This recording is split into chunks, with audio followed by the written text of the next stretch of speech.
صلی اللہ علی محمد صلی اللہ علیہ وسلم۔ اعوذ باللہ السمیع العلیم من الشیطان الرجیم، بسم اللہ الرحمن الرحیم۔ بخاری شریف کتاب صفت الصلاۃ، اور پچھلی دفعہ جو ہم نے باب شروع کیا تھا اس کے اندر یہ تھا کہ رکوع میں کیا پڑھنا ہے اور رکوع سے اٹھ کے کیا پڑھنا ہے، اور ربنا لک الحمد اور اللہم ربنا لک الحمد ربنا ولک الحمد، یہ ساری چیزیں ہم نے پڑھی تھیں۔ تو وہی باب جاری ہے اور اسی میں آج کچھ اور اضافہ ہے۔ آج کی حدیث جو ہے 764 نمبر حدیث، اور اس میں ہم یہ پڑھیں گے کہ نماز کے اندر قنوت نازلہ یا قنوت بھی پڑھی جا سکتی ہے۔ تو حدیث حضرت ابو ہریرہ رضی اللہ تعالیٰ عنہ سے ہے، اور حضرت ابو ہریرہ پہلے حضرت ابی سلمہ جو ہے نبی سلمہ ابی سلمہ فرماتے ہیں عن ابی ہریرہ ابی ہریرہ سے قال لاقربن صلاۃ النبی صلی اللہ علیہ وسلم، کہ میں تمہارے لیے نبی کریم صلی اللہ علیہ وسلم کی نماز کو تمہارے قریب کیے دیتا ہوں، یعنی تمہیں بتاتا ہوں کہ نبی کریم صلی اللہ علیہ وسلم نماز کیسے پڑھتے تھے۔ فکان ابو ہریرہ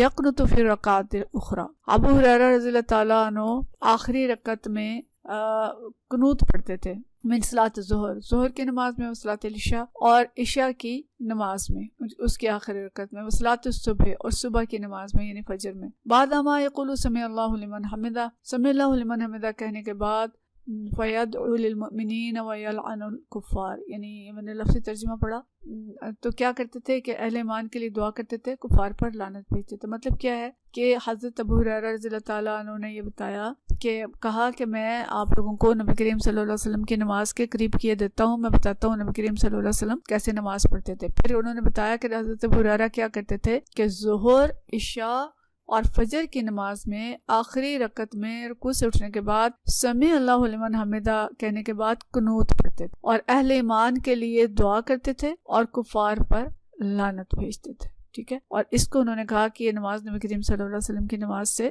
ملتی جلتی نماز ہے۔ قنوت سے مراد قنوت نازلہ ہے، یعنی دعائے قنوت نہیں ہے، وہ تو عشاء کے اندر معمول میں پڑھی جاتی ہے۔ تو یہ جو قنوت ہے یہ انہوں نے 3 نمازوں میں پڑھی۔ اگلی حدیث میں پڑھ لے، پھر ہم اس کی تفصیل دیکھتے ہیں۔ اگلی حدیث ہے 765، اور یہ حدیث جو ہے حضرت ابی قلابہ اور حضرت انس رضی اللہ تعالیٰ عنہ سے، ان ابی قلابہ ان انس رضی اللہ تعالیٰ عنہ قال، فرماتے ہیں کان القنوت فی المغرب والفجر، کہ قنوت مغرب اور فجر کی نماز میں پڑھی جاتی ہے، یعنی دعائے قنوت۔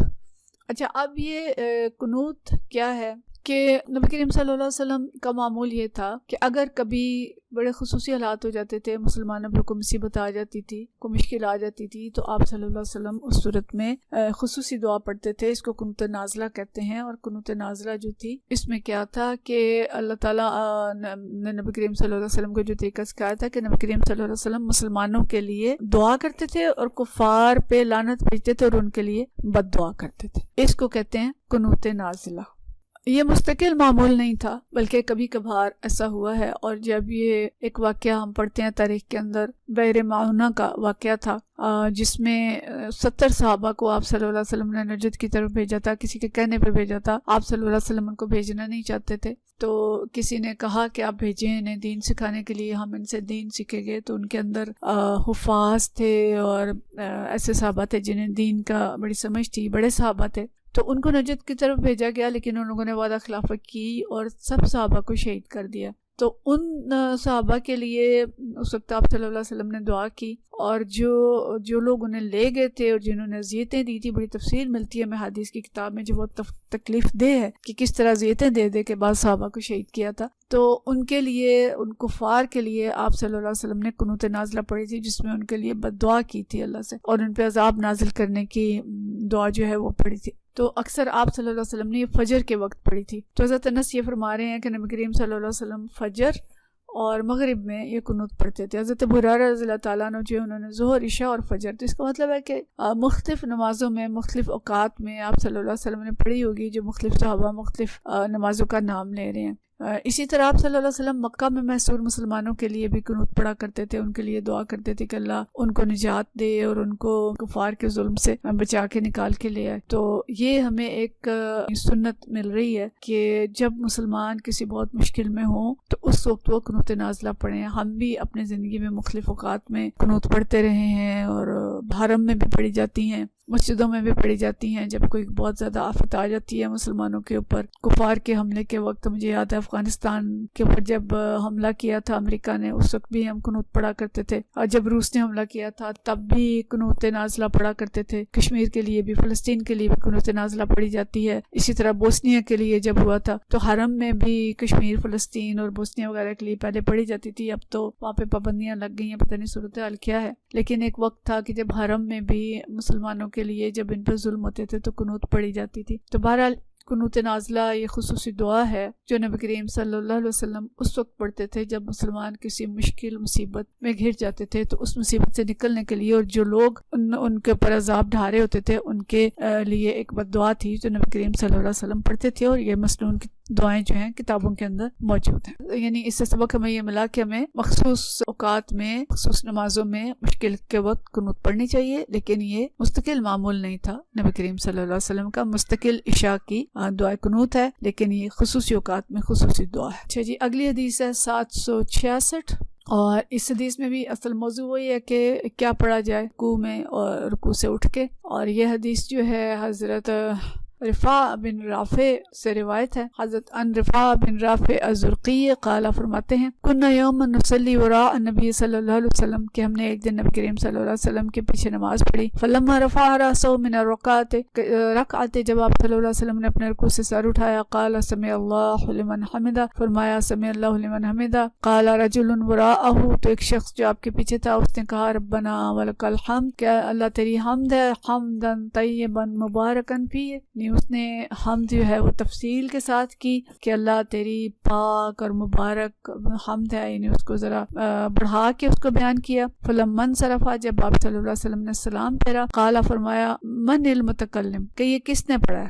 قال انا، ایک شخص نے کہا کہ میں نے پڑھا ہے. قال، آپ نے فرمایا رأیت بضعة وثلاثین ملکا یبتدرونہا، کہ میں نے 30 سے زائد فرشتوں کو دیکھا کہ جو ایک دوسرے سے بڑھ کے اس کو لکھنا چاہ رہے تھے. ایہم یکتبھا اولا، کون اس کو پہلے لکھے. تو تعریف کی ان صحابہ کی کہ فرشتے جو ہیں وہ اس سے بہت خوش ہوئے، اور ہر فرشتہ یہ اعزاز حاصل کرنا چاہ رہا تھا کہ میں اس کلمے کو پہلے لکھوں. تو 30 سے کچھ اوپر فرشتے ہیں جو ایک دوسرے کے ساتھ یعنی مسابقت کر رہے ہیں کہ میں لکھ لوں اس سے پہلے، اور میں اس کو لکھ کے اللہ کے حضور پہنچاؤں. یعنی ان کلمات کا ثواب اتنا زیادہ ہے. آپ دیکھیں کہ اس میں یہ پھر ہمارا وہی سوال کہ اگر ہم نے رکوع سے اٹھنا ہے اور قومہ جو ہے وہ دیر تک کرنا ہے تو پھر کیا پڑھیں؟ تو پیچھے ہم نے پڑھا سمیع اللہ لمن حمدہ، اللہم ربنا ولک الحمد، ربنا ولک الحمد. یہاں سے پتہ چل رہا ہے کہ صرف ربنا ولک الحمد نہیں ہے، بلکہ اس سے آگے بھی ہم پڑھ سکتے ہیں ربنا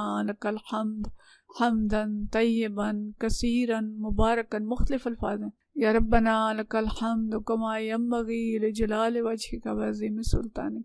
تو یا اور بھی کلمے ہو سکتے ہیں. تو یہاں پہ جس کلمے کا ذکر آیا ہے وہ یہ والا ہے کہ ربنا لک الحمد حمدن طیباً مبارکاً فیہ. تو اس طرح سے ہم اس کو بڑھا سکتے ہیں، زیادہ پڑھ سکتے ہیں، زیادہ دفعہ پڑھ سکتے ہیں، تو اتنا لمبا جو قومہ ہے وہ ہو جائے گا. تو فرشتے اس میں مسابقت کر رہے ہیں، یعنی فرشتے اس کو اچک کے لکھنا چاہ رہے ہیں اور چاہ رہے ہیں کہ میں سب سے پہلے اللہ کے پاس پہنچاؤں. تیرے بندے نے یہ کہا، حالانکہ اللہ کو پتہ ہے، لیکن وہ مسابقت کر رہے ہیں.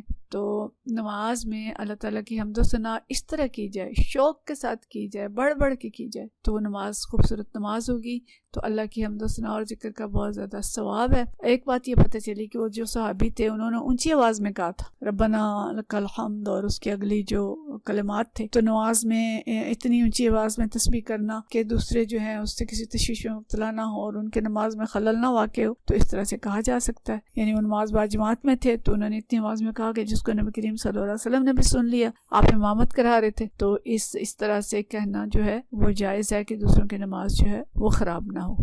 تو اس طرح سے دیکھیں کہ ہم نے ان احادیث میں جو پچھلا درس تھا اس میں بھی اور آج بھی کہ کتنی خوبصورت نماز ہوتی تھی نبی کریم صلی اللہ علیہ وسلم کی، کتنا ذوق اور شوق، اور صحابہ کرام رضوان اللہ مجمعین کا کتنا شوق تھا کہ یہ بات نبی کریم صلی اللہ علیہ وسلم نے سکھائی نہیں، لیکن خود سے انہوں نے سیکھی اور وہ پڑھی، اور آپ صلی اللہ علیہ وسلم نے اس کو اپریشیٹ کیا، اس کی تعریف کی، اور فرشتوں نے اس کو لکھنا چاہا، اور فرشتوں کا جو منظر آپ نے دیکھا آپ نے وہ بھی ان کی تعریف میں بیان فرما دیا. تو گویا ہم اس طرح سے ذوق و شوق کے ساتھ نماز پڑھیں، اللہ کا ذکر زیادہ کریں تو نماز بہترین نماز ہوگی.